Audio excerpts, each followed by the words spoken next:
The Friday Night Takeover is again taking over your Friday It's night. time we This is put the week San three of Antonio our back in many, San many, many, Antonio many sports weeks of talk. shows. Wrapping up the I am Rudy weekend in Campos local Jr., joined sports and alongside, as getting y'all always, ready by for the Orlando weekend. Torres, Joe This Garcia, is the Friday Jonas Night Clark. Takeover. Like I Here are said, we're your taking hosts, over your Rudy Friday. Campos We are in Jr., our very own little Orlando bubble, Torres, as you can and Joe tell. Garcia. Not live in the studio, but again via, everyone at home pretty much practicing social distancing, just like everyone is supposed to be. I'm not gonna lie, this show is gonna be a doozy for you. We've got Brandon coming up with his high school sports segment. He goes and dives into basically the revival of West Campus athletics. He has an interview with their head coach. Also, we're going to get into some Chocolate talk because they were the hottest team in the league for at least a weekend at the home opener. They did sweep, believe, I got to get the team name on that, but they did have a sweep on The their Cade home opener. Cutters. Arcadian Cutters. Yes, thank you, Yeah, Jonas. you got it. Yeah, also get into SAFC talk. They're wrapping up for play. Fans in the stands. I mean, I've seen some events that don't have fans at all. We're seeing Little League where they have the parents in. We're going to get some opinions of our panel, as we always do. Go around the horn and see what they feel about fans in the stands. TBT, you asked what that is. If you don't follow it, I'm going to tell you right now the basketball tournament. The first actual live basketball we've seen here in the States since this pandemic has been going on. Very interesting. Very interesting rules that they have regarding COVID-19. And hey, it's a one and done. And guess what? One team just didn't even get to play the game before they got eliminated. Also, we're going to get into some campus visit. This week's verse is going to be the St. Mary's University. They have their Hall of Fame class coming out. Of course, we're talking Spurs. Jakob Pertl drawing some attention for the Spurs because of his comments and the importance of the latest Spur, Tyler Zeller. Is he going to make that much of a difference? Probably know my opinion, but we'll get the opinion of others here on the panel as well. This is the Friday night takeover. We are taking over your Friday as always. Guys, it's week three. How are y'all feeling? I mean, the biggest thing I see is that we're 3 weeks in to our show. We've got a lot of momentum going. I love it. Y'all love it. I'm sure a lot of the fans love it. But what's been going on from last Friday to now? Joe, what do you got going on, man? Anything coming up in your world? I know you were barbecuing last week for 4th of July, so any plans for this weekend? Yeah, I was barbecuing last 4th of July. Helped my dad out because he had a leak. So we did some digging and some pipe repair in his front yard. This coming week, got vacation on the mind, man. Hopefully we can still go. Nothing changes. We plan on staying in a condo, practicing social distancing over in Corpus Christi, and just maybe sticking to the beach, coming back to the condo, kind of limiting the places that we go. But I haven't really gone anywhere with the family since this whole thing broke out. So definitely Yeah. looking forward to getting out and, enjoying the outdoors. Oh, definitely. I think the beach is a popular place to go. I mean, you still see people going to the beach. I had a couple of friends go last week and 2 weeks ago, and I thought the beaches were closed, but apparently I guess they're still open or parts of them are still open. So just let us know, man. I don't know. I'd like to go to the beach. I'm not an outdoors guy. I don't really like the outdoors too much, but with the beach, my little girl does, so I'd love to go, build a sandcastle as always. Just I don't really deal with the 100 and 110-degree weather that we've got right now. So, or, yeah, Orlando, what's your plans, man? You got something going on for this weekend? You actually got, I know you're a big fight guy. I mean, there was a recent fight too. So, I mean, you've got anything going on fight wise or anything? Yeah, Saturday, UFC 251 over at Fight Island. They debut of Fight Island. So I'll be doing some of the prelims for UFC 251, getting ready for that card with the fan-sided MMA and all access MMA, and it's going to be an exciting card. The main event, something to get excited about. It's kind of rare where you see an original main event fall through the cracks, but then get replaced with the guy to make it more exciting than what it's supposed to be 6 days on 6 days notice on top of that. So it's been great, and definitely looking forward to that. Yeah, awesome, man. I'm pretty excited for that too. I don't follow, everybody knows I don't really follow a lot of UFC, but something like this is going to really pique my interest too. So I'm excited for that. Jonas, man, you're probably like the beer aficionado of the group here. So what do you got going on? Is it just another weekend of solo parties and stuff, playing solo Red Cup and everything? Solo for sure, man. Solo for sure. It's been a good last week. I had a piece I wrote Monday night, should be coming out today being Thursday, on the Project Spurs Network, about three Austin Spurs players that should be, candidates for the team to offer two-way contracts to. Quindary Weatherspoon was a two-way last year. That will be up at the end of this year. Drew Eubanks was the other two-way. Of course, teams only have two-way contracts. So with both of those contracts coming up, who are those two players? One of them got a lot of attention on Spurs Twitter on Tuesday. So I really think that there's going to be a lot of interest on this story. One, Dalton Thomas. If you know me, you probably know one of the other names, and I think there's a good sleeper in there too. So look for that on Project Spurs, probably coming out today. Otherwise, guys, it's been watching Premier League soccer. Come on, City, let's go, guys. We're not really here. They just kicked some ass. They kicked some ass just yesterday against Newcastle. I think it was a 5-0 match. If you have been following sports at all, Premier League soccer, one of the first sports to really get it going and coming back. I think they're going to set the pace for SAFC, which we're going to talk about here later on the show. MLS, which just got started the other day. And I really hope that if we do get broadcasts of these, United States, American soccer teams and clubs and everything, that we could get the crowd noise like they're doing over there. It's phenomenal. They do the tight shots on the field. You feel like there's still a crowd there. They just don't pan to it. It's a great time. So got that going on, and man, just hanging in there. I'm looking forward to Fight Island this weekend. That's for sure. That's a pay-per-view that's happening. Oh yeah, I think, like I said, my interest hasn't been UFC a whole lot. I was part of I'm part of the old man group when it comes to UFC, because when I watched it, it was called the Ultimate. It was the Ultimate Fighting Championship, but it was UFC, but it was like where it was in a bigger cage. It wasn't necessarily an octagon, but we're talking the lights of the first champion was Royce Gracie. I loved following Royce Gracie, a young Ken Shamrock, Dan the Beast Severn, a Tank Abbott.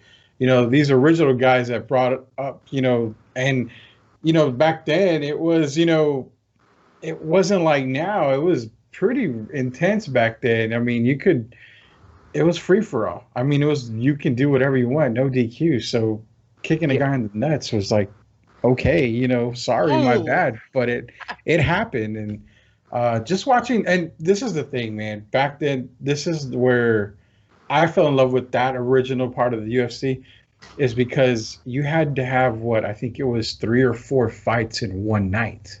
It wasn't, you get one fight, you're done for 4 months. It was a tournament. It was a tournament style. So you literally had to win, I think it was 3 or 4 fights, and you were crowned the Ultimate Fighter champion for that tournament.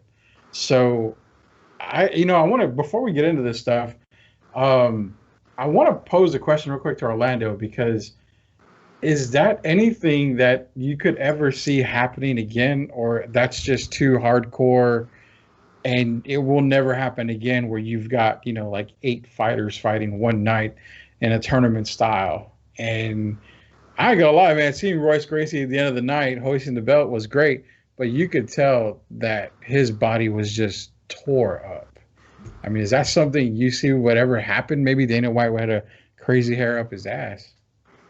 Yeah, sadly, no, I don't think so. I grew up watching those fights too.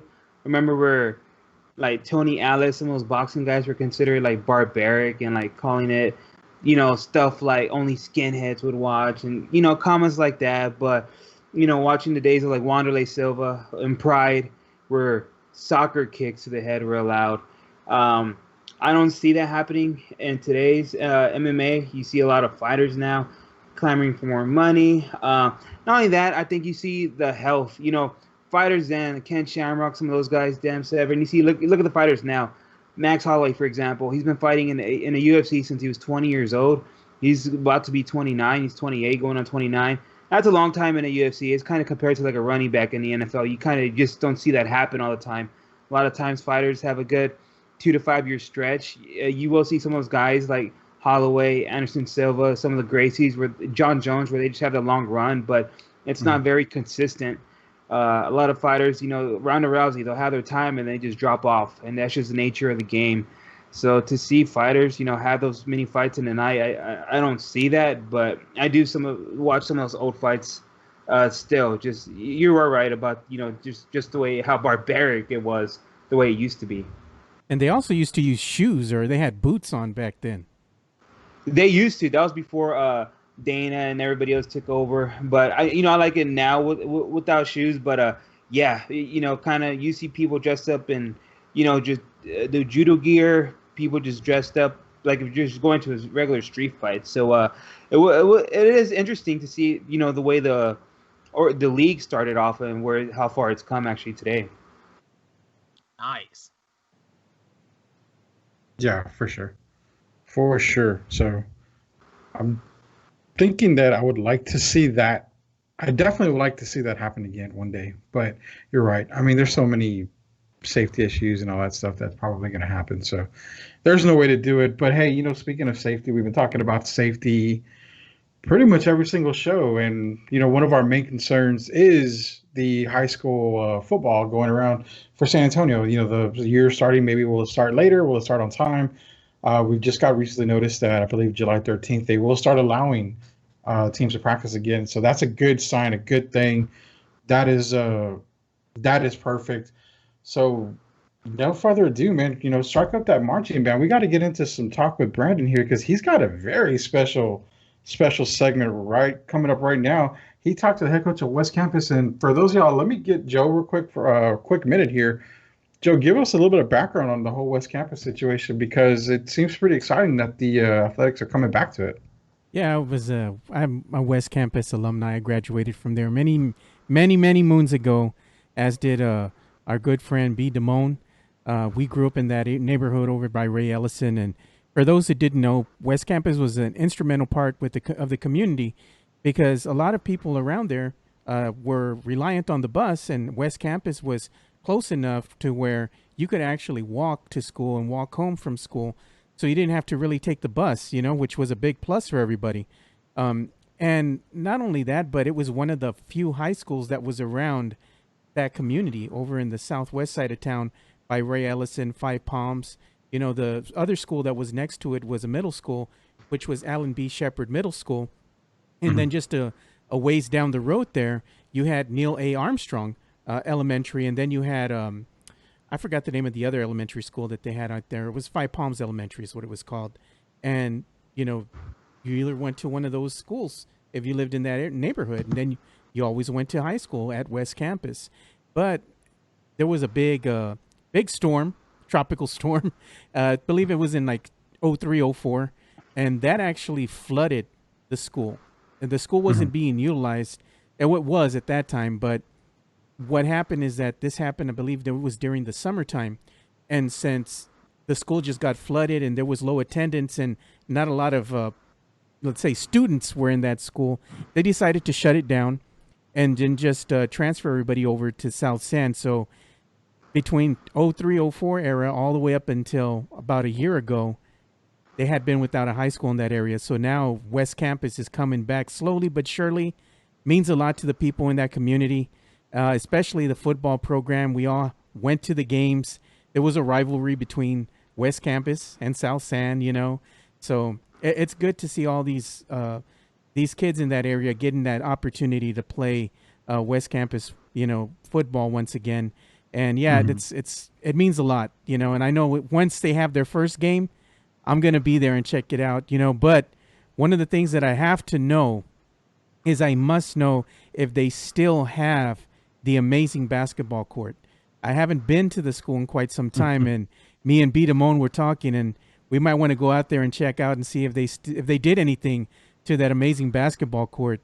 It was one of the best in the city, so I got to Yeah. check it out for myself. But without further ado, we do have B. Damone's exclusive first interview, should I say, with West Campus High School football coach Leandro Gonzalez. So we'll go ahead and play that for you guys. Let's do it. It's your boy B. Damone, and I am back again on Friday Night Takeover. Tonight we have got a very special guest who I hold near and dear to my heart because he's the new head coach at my alma mater, South San West Campus. We have Coach Leandro Gonzalez. How are you doing, Coach? I'm doing great. Excited to be here. That's for a fact right there. Thank you so much for your time, and I'm happy you got the job. You and me both, brother. Man, so if you could you give the fans? I know that you came from Kennedy. Right. Can you give the fans a little bit of your background? Without a doubt. So originally started off my career at Pearsall, Texas, Pearsall High School. Started out there. From there, I went to Highlands High School here in San Antonio on the southeast side.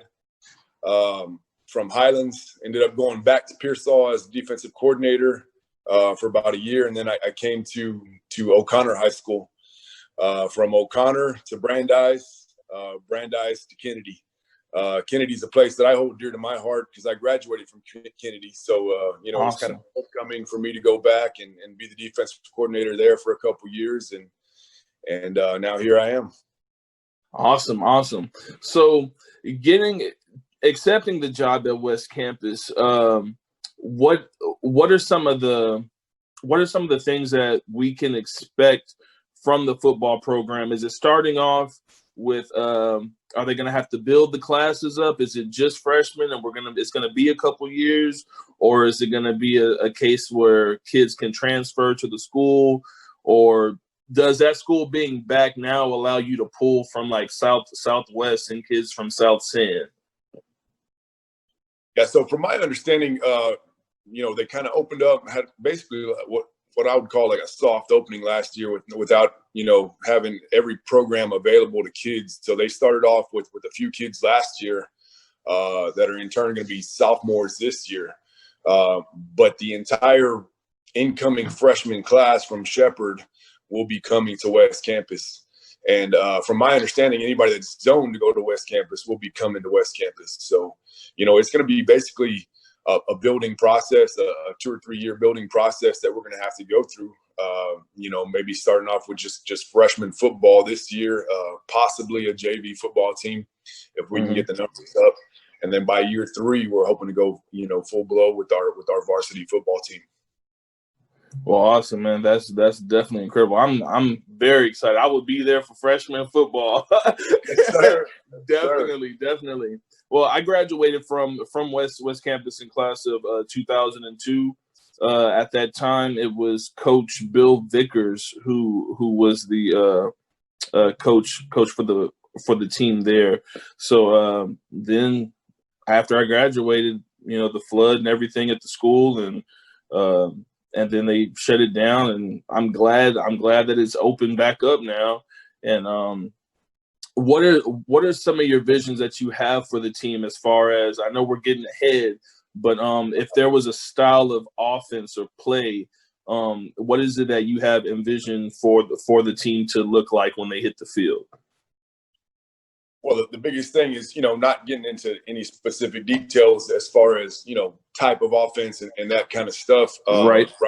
We're gonna kind of wait and see what we got there to develop that stuff. But one thing that you're gonna see is effort and enthusiasm, and that's the 2 things that we're gonna build our program on is effort and enthusiasm.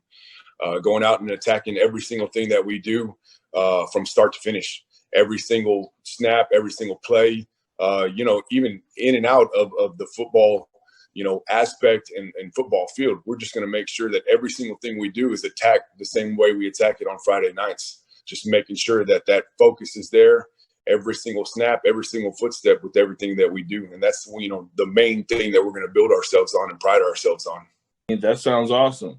Once again, this has been B. Damone with your high school segment for Friday Night Takeover.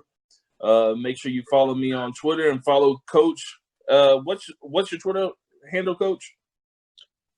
So I got at Coach Gonzalez 11, and then we got the West Campus football Twitter, which is at W_C football, and you can follow both of those and get all your latest updates.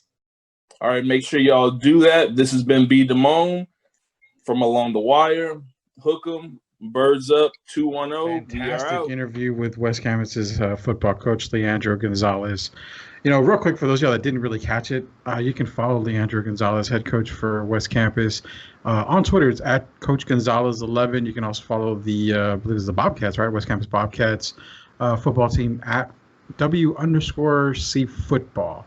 Those are both on Twitter. So, guys, it was a terrific interview by Brandon. And, before we forget, Brandon's actually going to release the interview on his Twitter page, which is at B. Damone.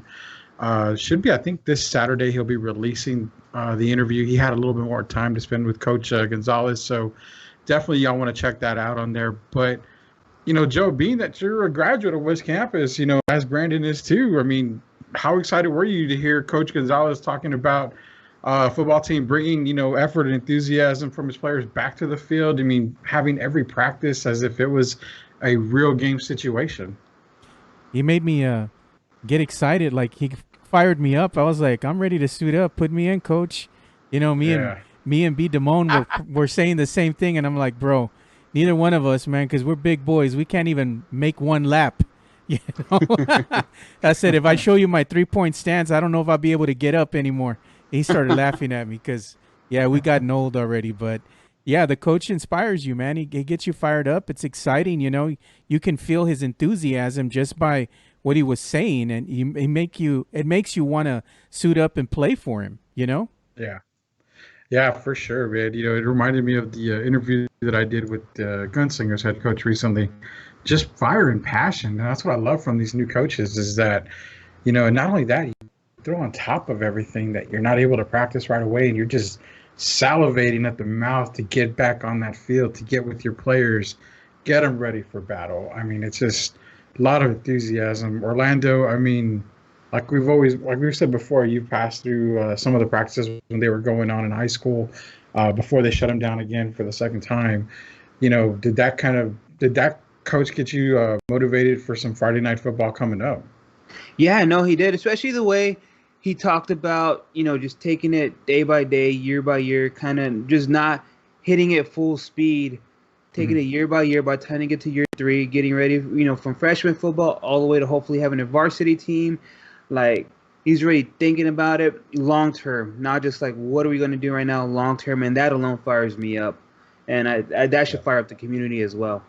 Yeah, and going to Jonas here for our next reaction from the interview from B. Damone for Leandro Gonzalez, with Leandro Gonzalez over from West Campus, the head coach for the football team. It's kind of I go to you for this question because it kind of reverts back to the San Antonio Commanders, what we had here.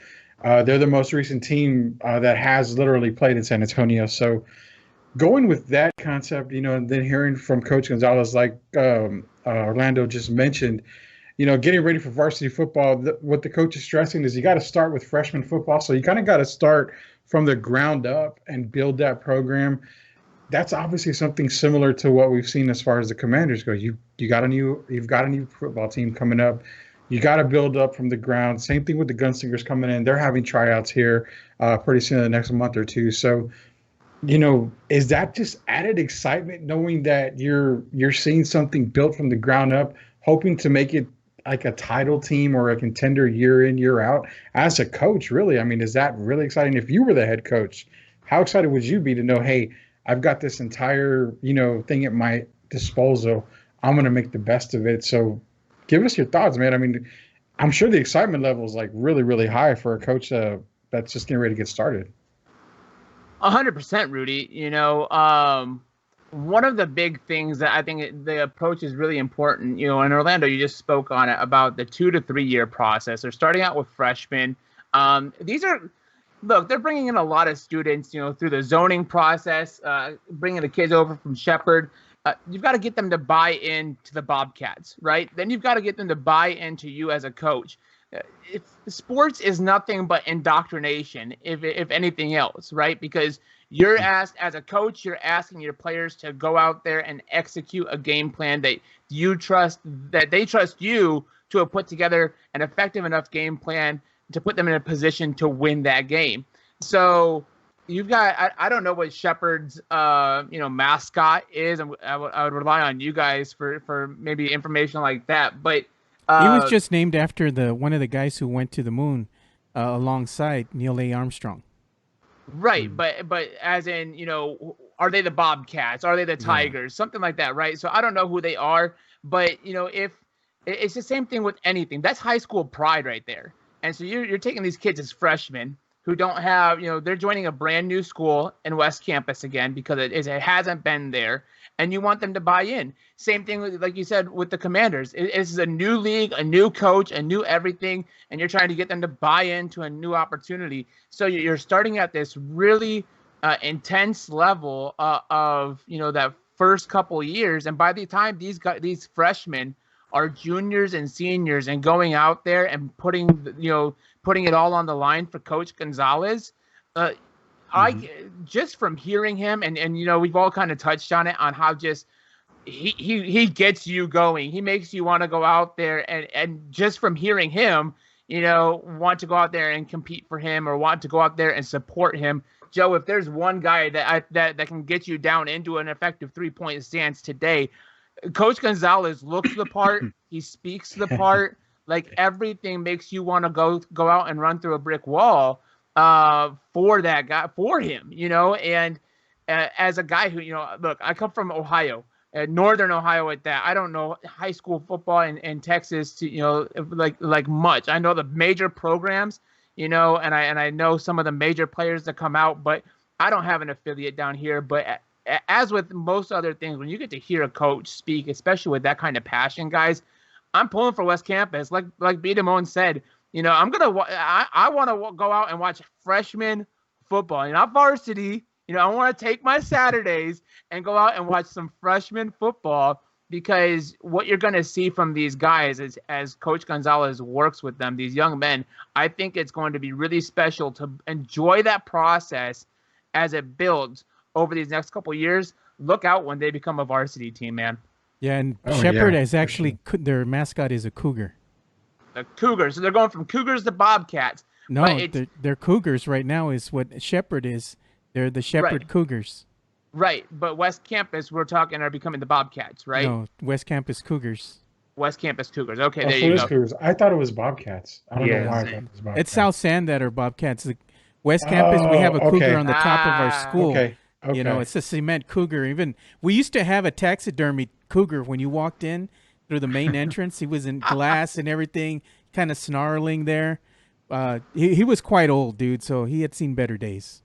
Well, then my apologies to West Campus for calling them Bobcats this entire time. But I could have sworn it was Bobcats. The point, the real heart of the point is, you're getting these guys to buy into a new school, new coaches, and it's a new process. There's going to be new teammates from that they're not used to because of the rezoning, and all of that. These kids are going to come up together. They're going to fight for one another.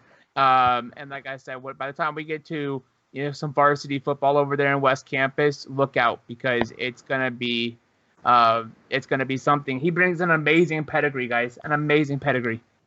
Yeah, for sure. I'm excited. And before we go to commercial break right here, I did want to make mention. What's exciting is seeing the head football coaches for some of the teams now. We're starting to see a younger generation come up to be head coaches.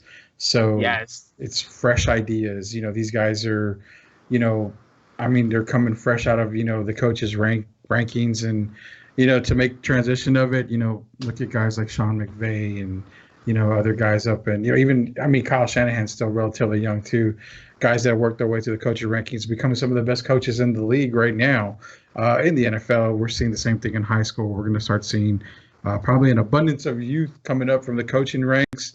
That's tremendous. I think a lot of players tend to get to that player's coach, basically, because they can kind of just get each other, basically. they know the styles, and it's not the old school football style. They're bringing a fresh take to the game as well. So we're looking to see hopefully a lot more younger coaches coming up into the coaching ranks to become head coaches. Leandro Gonzalez, we offer you the best of luck here from the Friday Night Takeover on your season. Again, this is the Friday Night Takeover with Rudy Campos Jr., Joe Garcia, Jonas Clark, Orlando Torres, taking over your Friday night each and every Friday night. Real quick before we go to commercial, Spotify. If you follow podcasts, anywhere, Spotify, Anchor, wherever, look for the Friday Night Takeover. Follow us on there. Get your alerts, your updates. If you've already missed week 1 and week 2, you've missed a whole lot. So go back, take a listen to week 1, week 2. It's the second edition, basically, because I told you the first editions are worth more. But you can always go back, listen to the second edition. You will find them on all major podcast platforms out there. Just search for the Friday Night Takeover. We'll be right back. Welcome back to the Friday Night Takeover. Rudy Campos Jr., Joe Garcia, Orlando Torres, and Jonas Clark. I don't say that as a big side, Jonas. I just say, you are the celebrity of the group. So I just want to leave you last all the time. So you've had you've had good relationships with people on there. So that's more than I've had, and Joe has it too. But you rubbed elbows with the guy, so that's why I consider you the celebrity, not because you're from Ohio, because nothing really is popular in Ohio, at least North Ohio, from what I understand. I mean, hey now. I always bust your chops, man. But yeah, we are the Friday Night Takeover, taking over your Friday nights each and every Friday night. This is the week 3 edition of the Friday Night Takeover.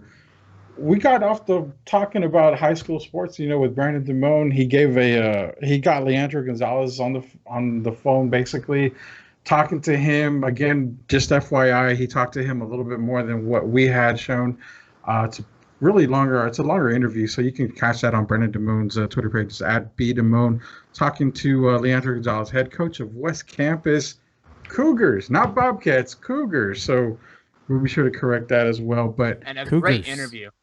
Yeah, great interview. But something that we worry about with West Campus and all the other local schools in town, even the colleges, UTSA and stuff, UIW and St. Mary's, is, are people actually going to go to these games? And before we get into this topic here, our Twitter poll question, basically, on Twitter, go out there and vote. You're going to get realistically 2 answers, 2 simple answers.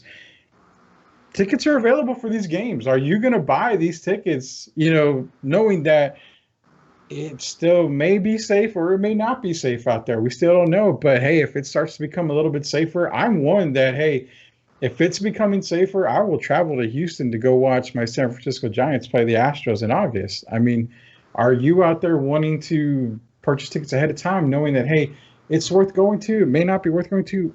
It's all up to you. Go onto the Twitter poll. It's going to be @PoodleSportsSA on Twitter. Vote there. I believe your 2 choices are hell yes or hell no. So for me, it's a hell yes. I'm sorry? That poll's going to close at 7 o'clock here tonight. So 7 o'clock, yeah. So get your votes in there as well. For me, I vote yes, because I'm always up for attending a sporting event. So we'll be glad to see what you guys are voting out there. But again, fans in the stands, the Chanclas are trying to do something here.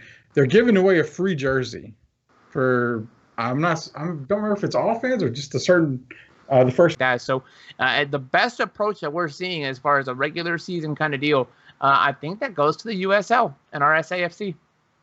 Cool. And if you want to talk about firepower, just to really quick to wrap up with your Chanclas too, the Hairy Men here. If you're looking to even just watch the TCL stream, the Hairy Men in their game on Tuesday scored 19 runs. 19 runs. The Chanclas had back-to-back games of more than 10 runs themselves just in the middle of last week. You talked about the offensive firepower, Rudy. Can their pitching handle the Hairy Men? That's going to be something to watch for sure. Definitely, man. It's going to be definitely something to watch there.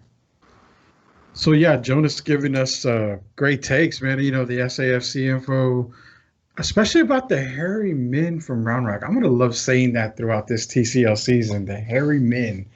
That's different. That's funny. That's out of this world. I'm just going to say, scoring 19 runs in a game. Austin. Yeah, it's you know what? You're right. Perfect.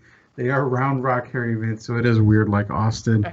But yeah, I mean, that was some great info. And the one thing that mentioned earlier was about the TBT, which not a lot of people actually know about. I mean, you probably do if you follow basketball closely. TBT is basically a winner take all tournament. It's called the basketball tournament. They've had it, I think, since 2014.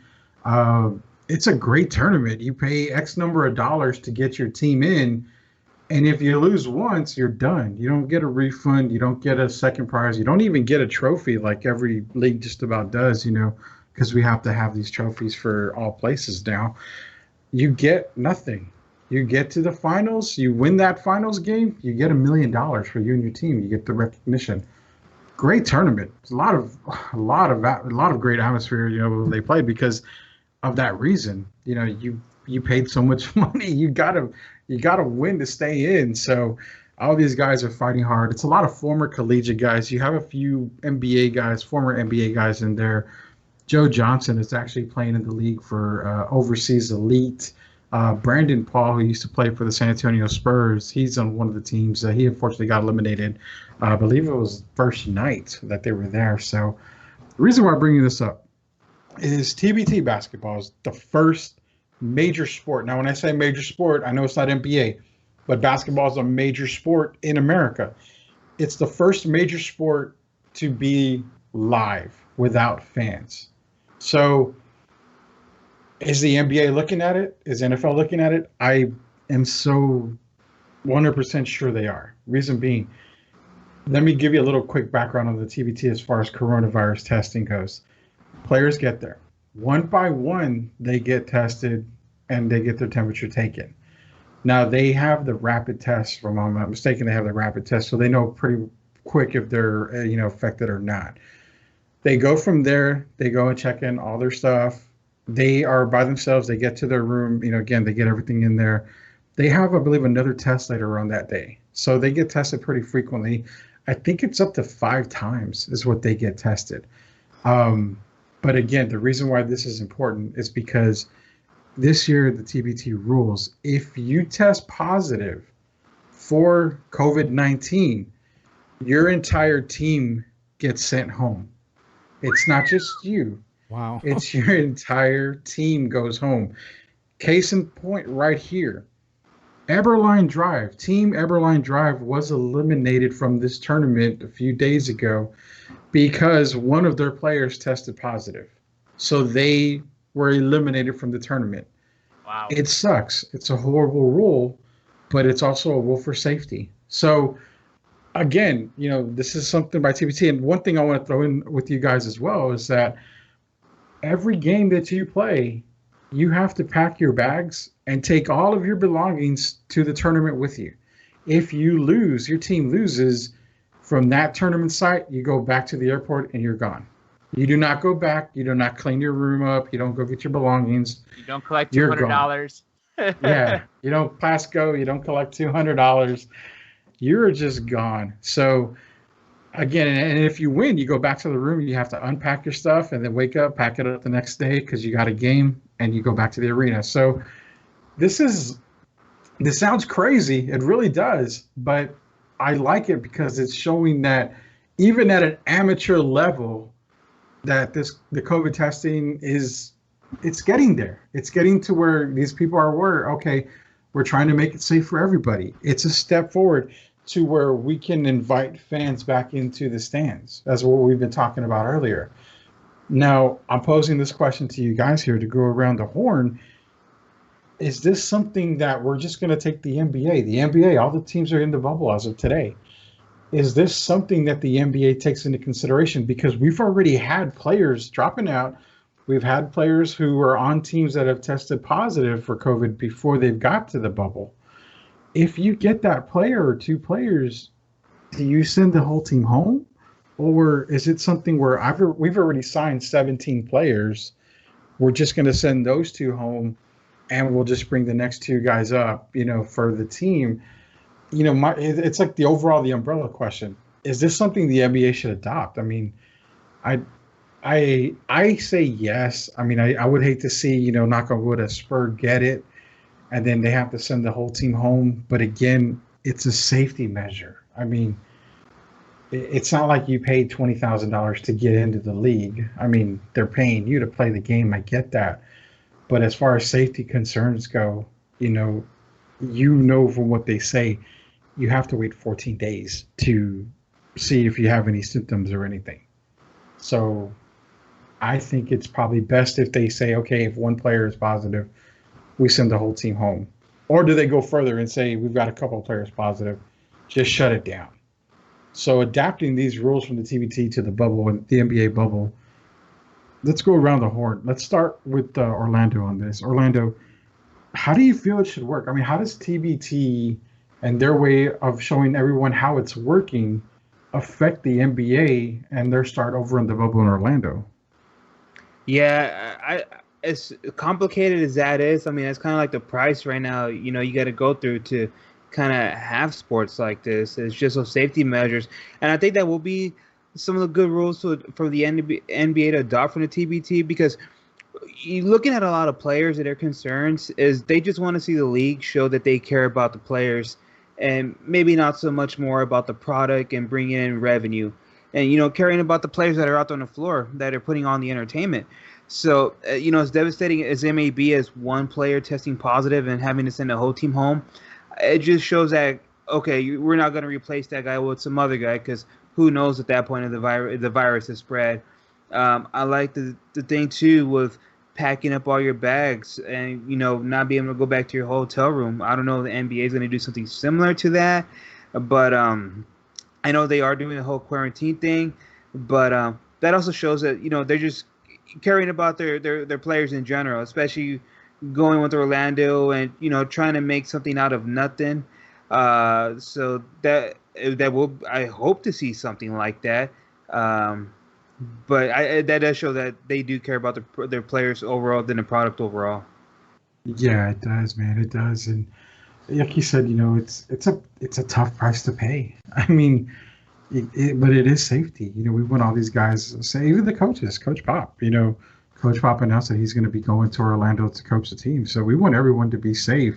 Oh, yeah. Joe, how do you feel about the whole thing? Do you think that the NBA should probably look at what TBT is doing and kind of adopt a little bit of it, or do you feel good enough to where the NBA has a stronghold on it?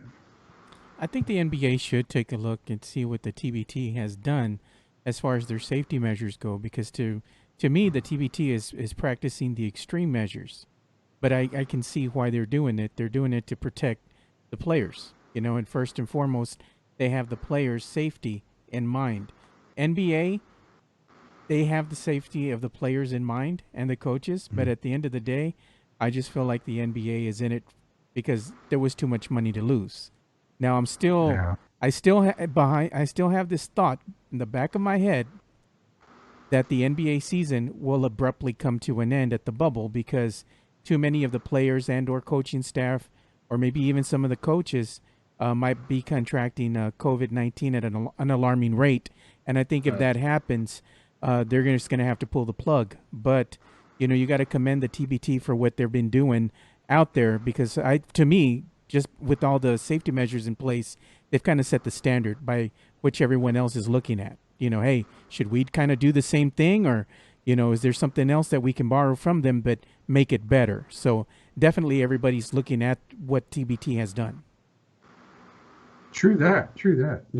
I kind of feel like you a little bit in the sense that we might see this come to an end. We may not see a full 8-game slate, or 3 games extra because of the scrimmages. 11-game slate being played by the teams. I think it will come to an abrupt end. I think, Jonas, you mentioned something like that before, right? And us talking that you don't think that it's actually going to follow through and be a whole, bubble season. But, at the same time, same questions being posed to you, man. Does the TBT set the standard for, the NBA and other leagues, saying this is how we're testing it? This is how it's gone. We've only had one player test positive as of right now. So it seems like whatever they're doing is working, and they're keeping everybody socially distanced and everything. Can the amateur, the basketball tournament, the amateurs show the pros exactly how to do this? I mean, As far as I know, I'll go back to the Chanclas. We haven't heard of anybody getting sick from the Chanclas game, and they had 3 games. I mean, I'm sure some questions would have been asked, like, "Hey, where were you?" "Oh, I was at the Chanclas game." Okay, so I'm sure that would have hit the media. I'm sure Nuremberg and Wolf would have said something about that. But could the amateur teams actually be teaching the pros how this will go? I'm glad you brought that up, Rudy, because I think that, yes, the TBT is providing an example for sports moving forward, right? Mhm. This goes everything down, all the way down to our local high school sports. If you have a kid on the team that tests positive, your entire team has to go home, right? But what's going to be difficult is if you get to a point of contest, or they've been practicing in the same gym, or there was any kind of overlap where a sanitation process didn't happen, or what for whatever reason, or it happens in one of these scrimmages coming up, the interleague scrimmages coming up, to where you have a cross contamination, not just with one team, but with multiple teams. And then you're saying, okay, well, you've got to go home, right? I don't see how you can do that and still move forward with the season. You can't delay the season any further, say that 2 weeks, right, to go ahead and give that buffer for players to become this is how the NBA handled things back in March, after Rudy Gobert and a lot, Kevin Durant and Kyrie Irving and Donovan Mitchell all had positive tests. They quarantined them for 2 weeks, and then they tested them again after 2 weeks to see if they were still symptomatic and stuff like that. And so I don't think you can delay all action, or even one, because one team has how many games scheduled over the course of a week. You can't delay the whole season that way. So coming back to the TBT, and this is going to go across for all sports, I think that we're going to actually see this maybe implemented at the smaller level, the amateur level, right? These guys have they're private citizens. Their health is of interest to themselves and themselves alone. Anything bigger than that, right? There you have economic interests impacting whether the NBA, the NFL, whatever, move forward. Even the TCL, I might even go as far as to say that now that we've got money on the books and Vegas is allowing you to bet on the TCL, if your team all of a sudden can't play and you've already put money on the Flying Chanclas to win the whole thing, right? That I don't know how you have that. So because there's an outside economic interest, I'm going to go ahead and put my conspiracy hat on here, guys, that and I came out last week, right? And a hot take of the year, the Spurs will go undefeated. Why? Because there won't be a season, right? Hot take of the year. I'm going to go put my conspiracy hat on for a second, y'all, and say that if there's a good chance that we don't have anybody testing positive, we come out with zero. We get through sports. Professional sports, not the amateur sports, the professional sports, with 0 positive tests. Now, what is the statistical possibility of that? I'm going to say that it's very, very, very low, right? The chances that nobody tests positive. But does it get swept under the rug, a la NFL concussion protocol in previous years? Yes, they've hammered it down and they've gotten a lot more strict with their concussion protocol. They're no longer rolling guys out there after they're symptomatic for a concussion. But I could see them covering up if LeBron James or Kawhi Leonard or even DeMar DeRozan for our San Antonio Spurs becomes symptomatic and actually tests positive. And remember, you have to have 2 tests because, there could be a false positive and there's like the 3% error rate and all these things. I think that the NBA will use that as to justify moving forward and allowing that player to still play because there's too much at stake for them not to. They can't delay it. They don't want to delay it. They don't want to cancel. And if the NBA cancels, just like when the NBA suspended their season and everybody else trickled after.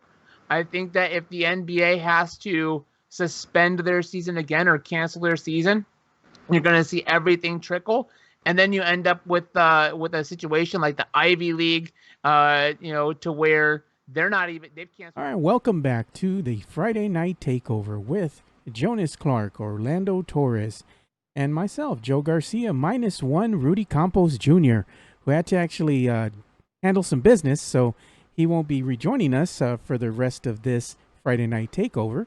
But moving on, we're going to go ahead and start talking about St. Mary's, and we're specifically going to talk about their Hall of Fame. So what do you got to tell us about this, Jonas?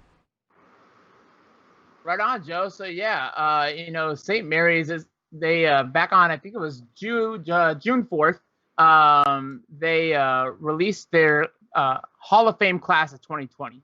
Right. We've got a lot of Hall of Fames. Big year for it. You look at the NBA and the NFL classes; it's huge. Well, the St. Mary's one is huge in its own respect as well. Lots of historic names here, Joe. I want to run through these guys really quick. I'm going to give you a couple words on each of the inductees, right? And we'll come back here. We'll talk about it and we'll break them down. But the one leading off the lineup appropriately in the leadoff position is the 1986 St. Mary's softball team. Guys, this team was the school's first national championship in any sport. As a member of the NAIA, which is the National Association of Intercollegiate Athletics. All of the members from that roster are going into the Hall of Fame as a historic class. If you want to talk about where they place in history, they hold the school's all-time record for the lowest single-season ERA. Now get a hold of this, 0.55. Wow. That is ridiculous. And and to put their pitching into perspective even more, and what's even more mind blowing is this next stat. It's only second all time on their for the school's record books, but that team recorded the second all time lowest opponent batting average allowed at 0.147. You break down the math, right? That's approximately one hit in every 10 at-bats. If you get 3 at-bats per inning, then that means that they're giving up roughly one hit every 3 innings, which is ridiculous. Hats off to these ladies. They made back-to-back World Series appearances, and of course, they won the 1986 title. So well-deserved to them. A couple members of that team, Yvette Buentello Giron, Kelly Smith Hudson, Adrian Jonatez Carlos, and Mary Kalinek, Melise Lampkin, and Leticia Morales Basaro, and Donna Eckert Fields. Just a couple of the members of that team. Hats off to them. Moving on through the list, guys. Jamie Amaretti, 2004 to 2007, he was a men's golfer. He holds a lot of records and places well in the school's books. A highlight note to his career, he placed third at the 2006 NCAA Regional Championship, and then went on to win the NCAA National Championship in 2006. Huge coming from St. Mary's, right? Jeff Apple, baseball, Rattlers baseball, 1996 through 99. He is number 2 all-time in wins for the program at 38, and number 4 all-time in strikeouts at 313. Helped the team reach the NAIA World Series in 96 and the regionals in 2 other years. This next name actually has a personal connection to the show. Unfortunately, Rudy had to step away because he is actually friends with J.J. Edwards, who played with St. Mary's men's basketball from 2004 through 2005. He was a Heartland Conference Player of the Year in 2005, helped the team to 23-7, was a first-team selection for the All Heartland selection in 2004 and 2005 for their conference. Moving on here again really quick, Natalie Gomez, 2006 to 2009 women's basketball In 2011, guys, she was inducted to the National Hispanic Sports Hall of Fame, and she's currently number 4 in all-time scoring for St. Mary's women's basketball. She headlined 3 teams that earned NCAA regional appearances. She won a pair of Heartland Conference tournament championships, and she won 2 Heartland Conference titles in the regular season. Back to softball, Melissa McGee, 2005-2008. She holds the Heartland Conference career records in wins, shutouts, innings, strikeouts, and complete games, as well as single season records for wins, innings pitched, strikeouts, and shutouts in one season. Guys, she had 1,061 career strikeouts in nearly 1,000 innings, 994. That's Jeez. crazy. Yeah, Man. I mean, my arm's already tired, about to fall Yeah. off right there. And rounding out the class of 2020 guys for the Hall of Fame, Quay Williams, 1996 through 1999 men's soccer. Quay Willis, I'm sorry. He's the school's all-time leader in goals at 54, all-time leader in points at 156, all-time leader in assists at 48. That's ridiculous. So when you talk about just the amount of talent in this class, it's definitely there. It's hats off to these guys. And what's really interesting, guys, the up and down the episode, we're talking, and over the last 2 weeks, today included, we're talking about how COVID is impacting everything. We already know Timmy's induction into the Basketball Hall of Fame has been delayed. The NFL has delayed theirs.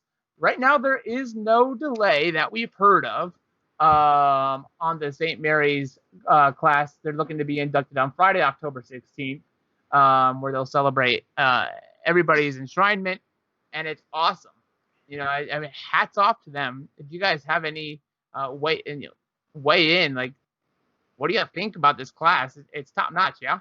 It's a solid lineup there. It's a good mixture, not only of the men, but also, paying a nod to the ladies as well. I thought that was very classy, especially that whole softball team, I was like, wow, how about that? The whole team got inducted to the Hall of Fame. So that's pretty amazing to me. Right. Yeah. Well, what I've seen from this Hall of Fame class is that school is just talented all over the place, from golf, from baseball to softball to basketball, both men's and women's.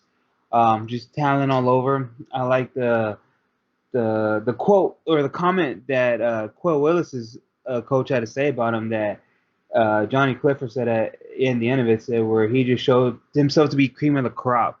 Kind of, you could say that about everybody on the list for the Hall of Fame. Just looking at some of the monster numbers that they put up. No, I entirely agree. Like, obviously, there's been some serious talent to come through St. Mary's. We're seeing that firsthand even in Chonkla's baseball right now, as there's a handful of members from St. Mary's University playing with the Chonklas and other regional baseball players. They're performing well, but man, and I am really kind of bummed out that Rudy had to miss his segment, because he has that personal connection with JJ Edwards, and I know he's reached out and just trying to see, if this is delayed or anything like that, what they could do. The National Basketball Hall of Fame had a chance, the Naismith had a chance to go ahead and try to do like a virtual Hall of Fame or something like that. But I think that it would have lost its luster, in the pomp and circumstance. Do you think that, maybe something for the university that we could see potentially a virtual one? Obviously, this is all just speculation because there's nothing out from the school in terms of the change in their plans. Their enshrinement's not looking to be until October. Yeah, no, I mean, I look forward to that. It'd be interesting to see if it does stay on schedule, or is it going to get delayed, with the way things are right now, especially here in San Antonio, so that, to me, that's something to definitely keep an eye on. I hope that it does go through without a hitch. even if they have to do it like in some type of virtual capacity, that might be an option. But definitely something that I'll be looking at moving forward. Yeah, Sam. If they have to do it virtual, stick to the date. Maybe with no fans, or maybe just like close family there for that moment. It would be a shame to, if it gets pushed back, that's good. But it'll be a shame to, with a list like that, to see it kind of like taken away from them to not be able to enjoy that enshrinement. So if it's a virtual, or maybe just close to the public. Yeah. I think that's an important point there, Orlando, about just like the and we all know, right? Every year a Hall of Fame class is important. This isn't to take anything away from anybody else, but you look at the accolades and the achievements of this entire class, and it almost sticks out a little bit more. Again, just draw a parallel. There's always great basketball Hall of Fame classes, right? But this one really kind of stands out, the 2020 class, when you're talking about Kobe Bryant, Kevin Garnett, right, and Tim Duncan. That's those are three really big names in all of the greatness. And then when you look at a national championship team and having the opportunity to honor them, it almost makes you wonder who has been inducted previously that makes a team like that have to wait on the ballot. Yeah. Definitely. So let's go ahead and get ready to go ahead and take a quick break. And when we come back, we are going to be talking some San Antonio Spurs basketball. Specifically, we're going to go ahead and get into the Jakob Poeltl comments. And I know that Blocka Portal, his nickname, is something that's near and dear to our own Jonas Clark here, since he loves Jakob Poeltl's style of play, specifically his blocks and the portal jams, So we'll get into that talk. Yes, sir. So we're going to go ahead and take a quick break here. We'll be back in about 2 minutes. Do you want me to bring us back here? All right, and we're back. So welcome back to the Friday Night Takeover. We're here with Orlando Torres, Jonas Clark, and myself, Joe Garcia. As I stated, we are -1 Rudy Campos Jr., who had to briefly handle some business here. So we look forward to having Rudy back on the next show. So let's go ahead and dive into this. So we're going to talk some San Antonio Spurs basketball. And specifically what we're going to get into here is we're going to get into the comments by one Jakob Poeltl. Could Jakob Poeltl be looking for greener pastures? Could he be looking to leave the San Antonio Spurs maybe in free agency? If you believe the comments, that he mentioned to a reporter in the APA, he said specifically, let me go ahead and read the exact quote. So I'm going to pull that up here. He said he would be interested to look at least at a few other options and maybe find something that fits the concept better. Poeltl told the APA, but when it comes to my career and my development role, he said, and the playing time are in the foreground, meaning that he's not really worried about his role or playing time. He says they're kind of in the foreground, I guess, but I mean, it's something that I think plays an important factor in here, because if we keep reading some of the comments, he kind of hinted that he wasn't happy with his minutes. He wasn't happy kind of with his role with the San Antonio Spurs. And you kind of feel for Jakob, because you feel like he's put in the work, but he doesn't really get to showcase what he's fully capable of doing, because he has to play behind the minutes of not only Trey Lyles, which kind of plays for LMA at times at center, as needed, depending on lineups. And of course, if LA is hurt, Jakob Poeltl just doesn't seem to get a lot of starting minutes. He started briefly for the San Antonio Spurs, but not consistently. And I think that's really what he was wanting to do, because he's put in that work. He didn't ask to be here. He came here in a trade that was forced upon San Antonio by one Kawhi Leonard. So I think he just made the best out of his situation with San Antonio. Yes, he's put in some work. He's been impressive on the defensive end as far as being able to block around the rim, be a rim protector. I think his forte into the Spurs system, where he really has flourished, has been in the open court situations in transition. playing alongside, Derek White, DeJounte, mixing it up with some of the younger players that we have out there in transition. Really effective at running that pick and pop, and also running the, it just seems like he's just plays better when he's out there with these younger players. And he can mix it up with some of the vets too. I mean, he's been on the floor several times, with Rudy Gay and some of the other vets that we have, Patty Mills, for example.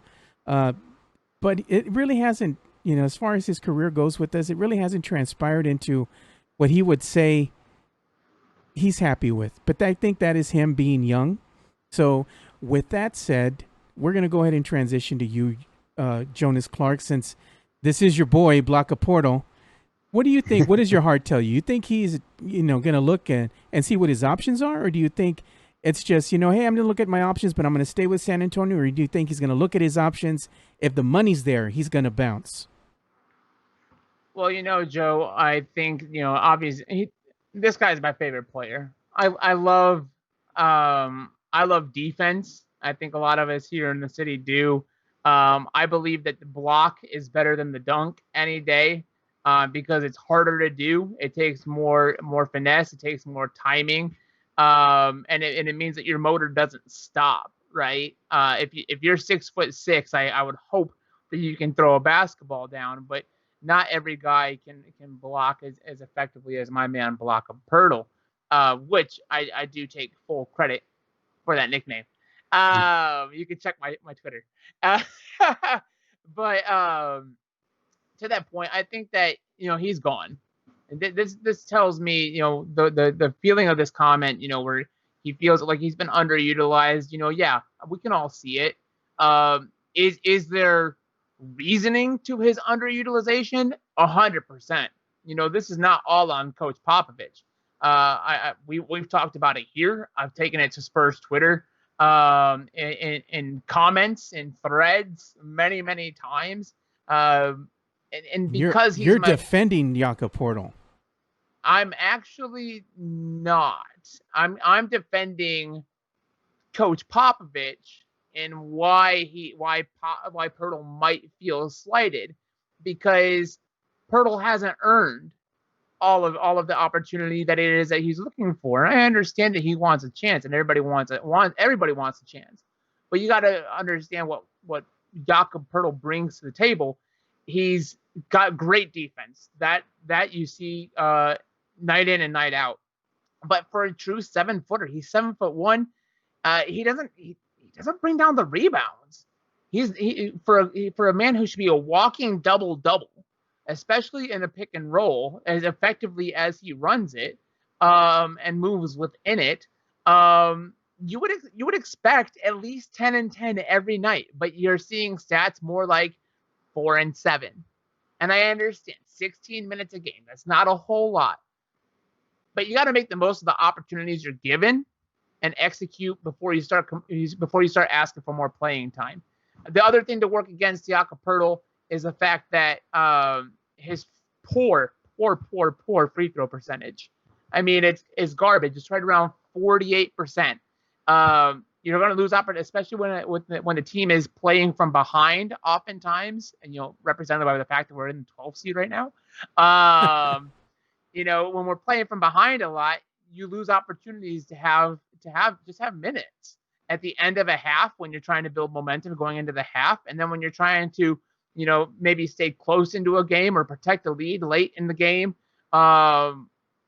Jakob can't be out there because it just turns into hack-a-shack moments, and we saw that happen at moments, which is why you would see Coach Popovich run with a smaller lineup and actually put Rudy Gay at 6'8" at the 5, just for defense, and he would run a 4 guard and a 1 center. This all comes around, guys, to place importance on the signing of Tyler Zeller, right? Tyler Zeller is a 7-footer, and when a lot of people saw the Zeller signing, they're like, "Oh, why he hasn't played basketball since 2018?" He was on a roster last year with the Nets, sure, but he hasn't really contributed to a game. But when you look at his free throw percentage, 78%, he's still averaging right around, I think it's close to half a block per game for his career. And he's willing to shoot the three ball, which Jakob doesn't do. Jakob's just a rim guy. Where some people saw it's, just we're going to maybe try out. I think that we're seeing the Spurs preparing for Jakob Poeltl to go away. His contract situation is one that it's restricted free agency, so the Spurs have the opportunity to match. Zeller's contract is next to nothing. Granted, he's about 6 years older than Poeltl, so you're instead of a 24-year-old, you're getting a 30-year-old. But it could be the end of one Jakob Poeltl's time in San Antonio, which is disappointing to me because he's my favorite player. Yeah. So what about you, Orlando? What do you have to say about, Jakob Poeltl's comments? Do you think he stays? He leaves? What's your heart telling you? Well, I think with the tournament going on in Orlando, this is kind of his time to kind of put his money where his mouth is, He wants to be that player. He wants to earn his minutes. This is the time. And a time where, 12th seed, they got to go out there and fight like dogs, fight like they want it. And, not like they're just go to be kind of like one and done and ready to go home. Poeltl wants those minutes. He wants to stay in San Antonio. Like, I'm sure at the end of the day, San Antonio wants to see, Spurs want to see that improvement out of him. They would like to keep him. They see that improvement. If he wants to go, I mean, they're not going to – it doesn't appear that they're going to appear to fight very hard to keep Poeltl here if he's unhappy. So this is his time. He wants to stay. This is his time to prove it. He's not a huge scorer. I mean, just look at the numbers: 5.3 points per game. He's not big when it comes to assists either. Doesn't really fit what the Spurs like to do. So I think this is time to go. My heart's telling me that he doesn't stay. But those comments, I mean, sounds like, especially with the Zeller signing, sounds like that kind of lit a fire under him. But it's one thing to talk and one thing to kind of go out there on the court and just, kind of man up and show what you could really do. Yes. So, So Poeltl wants to play. We want to see that. Spurs fans want to see that. Just go out there and play. You just let your play do the talking. Yeah, exactly. And he's going to have his time to shine, over here at the Orlando bubble pretty soon. Probably in the next, 2 weeks, I believe, play is going to kick off here. They have their first scrimmage game. They got three scrimmage games. Then after that, in the month of August, I believe it's August the 2nd, is when they tentatively start their first regular or season game from the NBA restart. So they have an 8-game schedule. We'll see if they can play all 8 games. I'm still up in the air about that. You know how I feel about that, Joe. Yeah, I know we all weighed in on that one, but it'll be interesting to see. We don't know what we have in Zeller yet because he hasn't played as of late.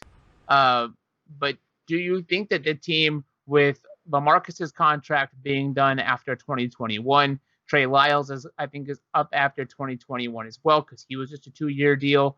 You have Drew Eubanks, his contract is up, his two-way is up this year. Chimezie Metu, he can be cut and saved money, but his contract is up next year at the end of this coming season anyway. Jakob can go. And Zeller can be gone. The only big that we really have on the roster beyond 2 years is one Luka Šamanić, who needs to finish, a hearty diet to add some size. What do you guys see the Spurs can do at the center position? We're not known for getting free agents down here. Draft process takes about 2 years. What do you guys think? Honestly, what my heart is telling me, and this is one of the things that we're I think you're gonna have to build from within. A guy like Poeltl, it would be a shame to kind of see him, step away. But I don't think if you got a guy unhappy like that. I just don't think it doesn't do the team, and it doesn't do good for both sides to try and make him happy if he's not going to be happy. It doesn't work out for the Spurs. It doesn't work out for the player. Just kind of let him go and seek what he wants to do if it gets to that point, depending on how it works out with Orlando. With the LA situation, shoulder, he's already, he's kind of beaten down. He's not the same player he obviously that he once was. With Eubanks, I think he's still got a couple of options. So aside from Poeltl, I think the Spurs will be all right. We don't get a lot of free agents down here, but I just, NBA is a business. You just kind of gotta make with what you got and go from there. What the process is, and more importantly, do your job as an organization to get these guys to buy into the product, into the Spurs way. I hear you, Joe.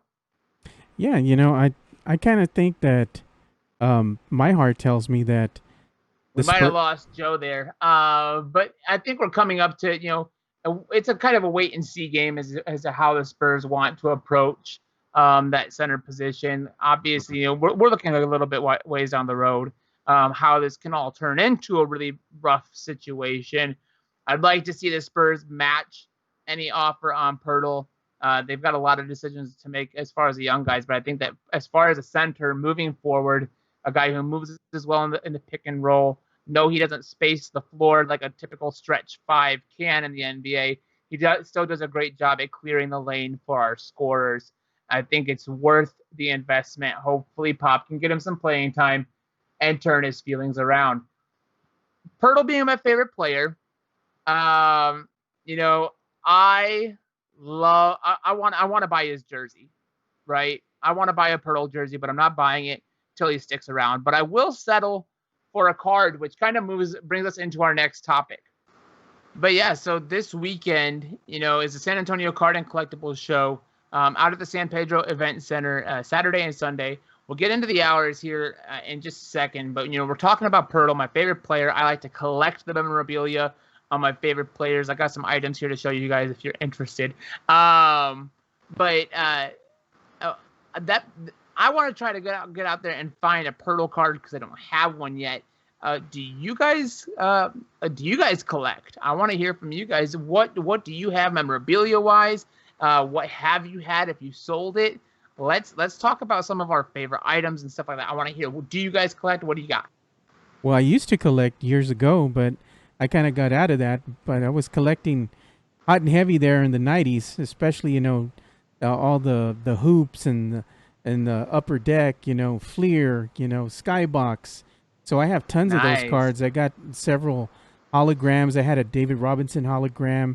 I also had a Michael Jordan hologram. I had a whole bunch of them. Some from one of the Indiana Pacers. I forgot the name of the center. It eludes me now, but the center that they had in the '90s that actually I had him. I don't remember what his name was, man. It eludes me, but I have his hologram as well. And I have a lot of just Sean Kemp. You have Gary Payton. The Team USA. The Dream Team. The first Dream Team. I have some Nice. of those cards. With the original Dream Team. So I also have this one huge card. It's a big card, and it has Michael Jordan, and it says Michael Jordan on it. It's a big card. It's about that big, and I have some predictor cards that came in the packs, and you were supposed to send those in so you could get some other cards. But the trick is if you held on to those predictor cards, they're worth money now because everybody was sending them in to get that said card that they made a lot of money. They had made a lot of them, right? So the predictor cards are worth Smart. more than the one that you sent in for free. So I kept some of those that have not been scratched off. So those are actually worth something because it completes the collection, so to speak. Nice. Now I heard you say you had a lot of these, and then some you have. Do you still have like your David Robinson Admiral hologram card? I have to look to see if I still have those or not because I did sell some of this stuff. But I do have a bunch of cards. I have not only basketball, but I collected some football. I collected hockey. I also collected baseball cards. Even Nice. comic cards, first edition Marvel comic cards that barely came out.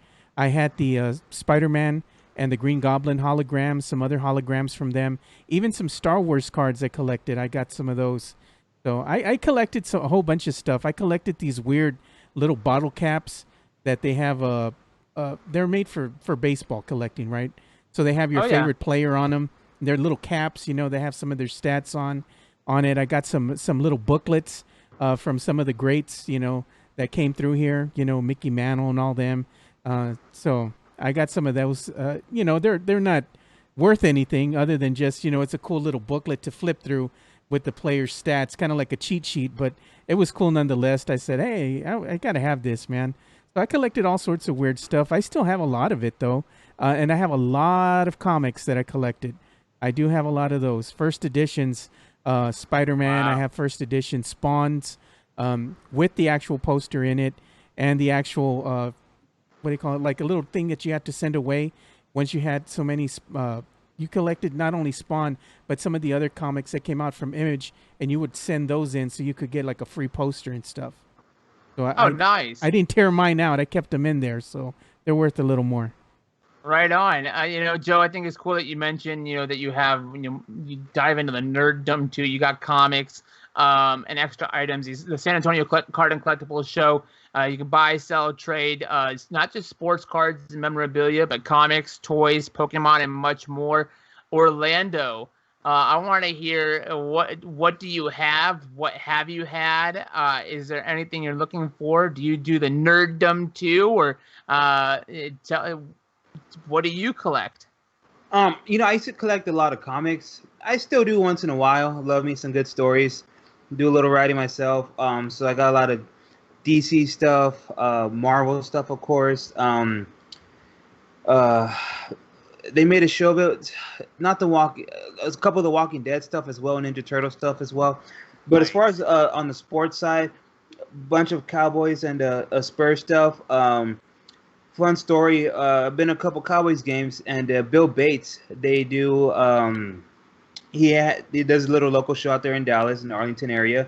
Well, they do a tailgating thing, so I was able to get a Bill Bates bobblehead 2 years ago when I went to go see the Cowboys play the Bucks. It was around December, and I got a Bill Bates bobblehead. Charles Haley was there, which was pretty fun. I was able to autograph a football, autograph a Cowboys jersey.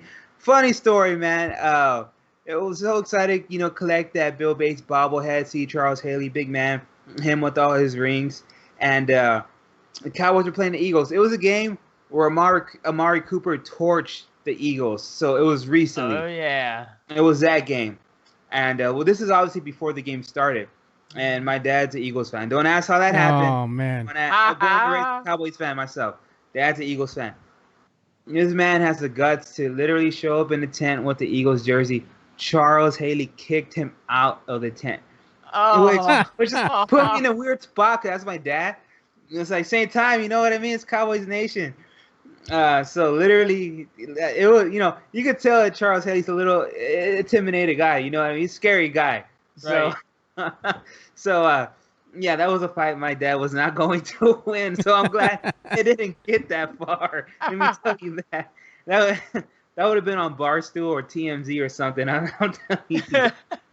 But that's awesome. But got a couple of Tony Romo bobbleheads. I got a lot of ornaments, Cowboys and Spurs players, stuff like that. So I haven't. I got a big Derrick Rose poster. I need to find it to show you guys. Derrick Rose was one of my favorite players. In my early 20s growing up, and especially when he was in college. It's a shame. Well, what happened to him injury-wise, but I still follow him, regardless of the teams that he goes to. Right. Pretty big poster that I have. But as far as that, I've been looking more into collecting some MMA memorabilia. I haven't been able to start that collection, but I've been looking on getting that started. But definitely got some comics. I got that old school Batman versus Predator comic, which I think is pretty cool. I like showing that off sometimes. People come over, and it's original one. It's not something that was reformatted, but definitely got stuff like that, and like the Charles Haley and Bill Bates bobblehead that I was able to get with Bill Bates there. Stuff that I am proud to have. Nice, man. That's awesome. Yeah, I would love to see a couple of those things. And actually, Joe, it looks like you've got something you just pulled down. Yeah, I just pulled down this. My cousin gave me this. It's like an uncut card sheet, and Nice. it has the what year was this one? I think it was the '07. Yeah, it was the '07 Spurs NBA championship. Upper deck uncut sheet, and it has like Manu Ginobili on it, and it had Bruce Bowen, James White. It has Fabrizio Alberto, and even has your buddy the Coyote there, Jonas, if you can see it. Yes, sir. Nice, man. My cousin gave me this, and I always hang it up here in the office, just for the heck of it. But you all should see what I did with the fake number twos. likeness on a little plaque that they gave me. My cousin gave me for the 2014 NBA championship. I had these little ghost stickers from Pac-Man, the game Pac-Man. Right. So Yeah. I ghosted the fake number 2. I put the stickers on on his face on every single scene that he shows up in. So when you all come back into the studio and take a look, you're gonna see the ghost face on the fake number 2. Dude, you might have to pop that out on Twitter and show everybody that. That's pretty awesome. Yeah. So again, we're just kind of talking about memorabilia stuff. San Antonio Card and Collectibles show going on this weekend, 10 o'clock in the morning on Saturday and Sunday. We did talk with Rudy Campos Jr., who he's And down toys. he's down in that whole world. Unfortunately, he couldn't join us for this segment in here an hour or two to finish out the show. But buy, sell, trade, sports cards, comics, toys, Pokemon, and much more. $5 admission. Typically, these are cash admission events, free parking, door prizes. They're not paying for time, guys. This is just something that I think is really interesting. That was half of sports fandom is a lot of it. It's collecting. We talked earlier in the show about going out to the missions and grabbing that free jersey this weekend. Who's doing that? Who's not doing that? And I'll show you guys a couple items that I snagged at the last show here in town if we still have time at the end of the show.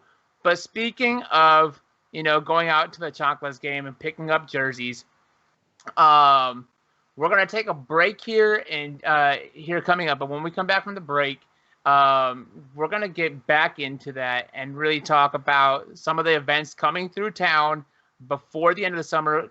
We had the Twitter poll that ended right at the start of hour 2 here. Are you attending events this summer? We're going to look at some events still on the calendar here in San Antonio that if you voted, hell yeah, that you're still going. These are some events that you might be buying tickets for. This is the Friday Night Takeover. We'll be right back. And we are back. And this is Joe Garcia of the Friday Night Takeover here with Orlando Torres and Jonas Clark. And we're going to be back here for our last segment of today's show. So we were just talking a little bit, if you saw in the last segment, we were talking about cards, collectibles, and things that we collect, whether it be memorabilia, sports memorabilia, collectible cards, or even diving into a little bit of geekdom, with some of these cards, toys, comics, things like that some of us here collect. So Jonas, you were actually telling me, or was it you or was it Orlando? We're going to be talking about this Alamodome fight, and we're also going to be talking about, will you be attending a sporting event, for the rest of the summer? Is that something that not us only, but our fans, will they be attending any sporting events? So that's something to really think about, given the state of things right now with San Antonio and the spiking numbers of the COVID-19 cases. I know that we had hinted earlier in the show, me and Jonas had went to a Spurs watch party, I believe in the month of June, and it was really well done. We felt safe, but again, Jonas alluded that if he knew what he knows now, he probably wouldn't have gone. Yeah, it's one of those things that just hindsight's 2020. We were it looked like we were coming out of it at that time, and if you want to take the situation of the bars and everything and look at how when we continued to open things up, that was kind of one of the first things that started, right? Was those outdoor events of a certain number of people, and then we progressed from there. So looking back, I probably wouldn't do that again. But yeah, Joe, like you're saying, man, we got some big events coming up here this summer that tickets are still available for. We asked everybody on the Twitter poll, are you going to, with the rise in cases and sports returning in America, not just regionally but nationally and as well as here in the city, are you going to be buying tickets for any of these things? Just a couple that I want to run through. You look at the Alamodome fight. I think it's Eddie Garcia, right? It's supposed to be out there August 1st. Tickets are still available for that. Orlando, I'm going to lean on you here really quick, man. You still haven't heard anything about that canceling, right? I haven't. Um, I have heard some stuff that it could be looking to get postponed. There was supposed to be a boxing event actually this weekend in Houston that was going to air on ESPN. That has been postponed by the Texas Commission due to the rising cases of COVID. It would not surprise me if that Eddie Garcia fight gets postponed. I hope not, but then again, I don't know what the protocols are going to be for the Alamo Dome and how they're going to do with the fans. I was already looking at the tickets, like if I was going to purchase tickets to see where the boxing ring was going to be, and not even the whole dome was going to be open. It was literally just going to be like a quarter, maybe half of the dome for the fight. Wow. So I don't know. That was part of their plan to not to have so many people in, or maybe to like make it look like it was more full, which also plays into that. But I wouldn't doubt if it does get postponed. But at the moment, there's no official word.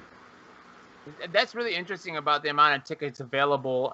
We talked about the SAFC. You mentioned earlier in the show, that they still haven't quite opened up on what they want to do. Joe, I know you spent a lot of time at the Alamo Dome a couple weeks back. We talked about the survey that they had out for UTSA fans. I mean, even as a media member, you've covered UTSA recently with Project Spurs. Would you even feel comfortable going as a media member, not even paying for tickets?